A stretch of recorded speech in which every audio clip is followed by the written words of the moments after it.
சீமான் விளக்க கடித விவகாரத்தில் திடீர் திருப்பமாக வழக்கறிஞர் பிரிவு செயலாளர் அதிரடியாக நீக்கப்பட்டிருக்கிறார். இது பற்றிய மேலும் விவரங்களை செய்தியாளர் சசிதரன் விவரிக்க கேட்கலாம். வணக்கம் சசிதரன், இது பற்றிய மேலும் விவரம்.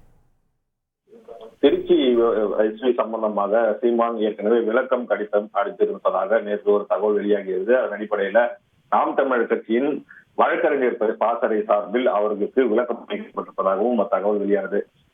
இந்த கடிதம் வெளியான விவகாரத்தில் தற்போது திடீர் திருப்பம் ஏற்பட்டிருக்கிறது. அந்த வழக்கறிஞர் பிரிவு செயலாளரை அதிரடியாக நீக்கி தலைமை உத்தரவு பிறப்பித்திருக்கிறது. திருச்சி மாவட்ட காவல் கண்காணிப்பாளர் வருண்குமார் சீமான் தொடர்ச்சியாக தன் விளக்கம் கடிதம் கொடுத்ததாக வழக்கறிஞர் பாசறை மாநில செயலாளர் சேவியர் பெலிக்ஸ் நேற்று அறிக்கை வெளியிட்டிருந்தார். அதன் அடிப்படையில் தற்போது கட்சியில் இருந்து நீக்கம் செய்யப்பட்டிருப்பதாக நாம் தமிழர் கட்சியின் தலைமை ஒருங்கிணைப்பாளர் சீமான் தெரிவித்திருக்கிறார். தன்னை பற்றி அவதூறாக பேசியதற்கு விளக்கம் கேட்டு திருச்சி மாவட்ட காவல்துறை கண்காணிப்பாளர் வருண்குமார் சீமானுக்கு நோட்டீஸ் அனுப்பியிருந்த நிலையில நேற்று தினம் அவர் இதற்கான பதில் மனு அளித்ததார் கூறப்படுகிறது. இந்த நிலையில உரிய விளக்கம் இல்லாவிட்டால் 2 கோடி ரூபாய் மான நஷ்ட வழக்கீடு கேட்டு வழக்கு தொடர்வேன் என அந்த மனுவில் தெரிவித்தார். அந்த அடிப்படையில் சீமானுக்கும் இதற்கும் எந்த தொடர்பும் இல்லை அப்படி என்கிற ஒரு நேற்று தகவலை நேற்று வழக்கறிஞர் பிரிவு செயலாளராக இருக்கக்கூடிய சேவியர் பெலிக்ஸ் ஒரு அறிக்கையாக வெளியிட்டிருந்தார். அதன் அடிப்படையில் அவர் தன்னிச்சையாக செயல்பட்டது குறித்து இன்று இந்த 11 மணி அளவில் செய்தியாளர் சந்திப்பும் வழக்கறிஞர் பாசறை சார்பாக நடைபெற்றது. தற்போது